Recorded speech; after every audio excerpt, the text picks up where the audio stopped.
So guys, meron tayong home service repair sa Silang Cavite. So meron tayo ditong LG. Dalawa ang issue nito, yan hindi natatouch yung panel. Tapos yung isang issue niyan ay door lock error. So yan So antayin lang natin lumabas yung DL sa may display. So pagka mga ganyan, i-check natin dyan yung door lock. So yan, lumabas na yung DL. So chinek natin yung door lock dyan. So ang naging problema ng door lock niyan ay yung harness. So hindi siya nagkaka-contact ng maayos.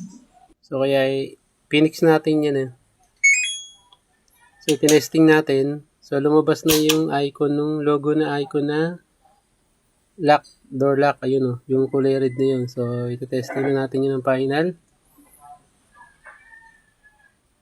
So after natin matesting yung final, so ayun working na siya. Nagwawash na siya. So yun, kung may mga gantong issue kayo ng DL error sa washing, so DM nyo lang po ako para mapunta natin within Laguna, Cavite. Nag-home service tayo.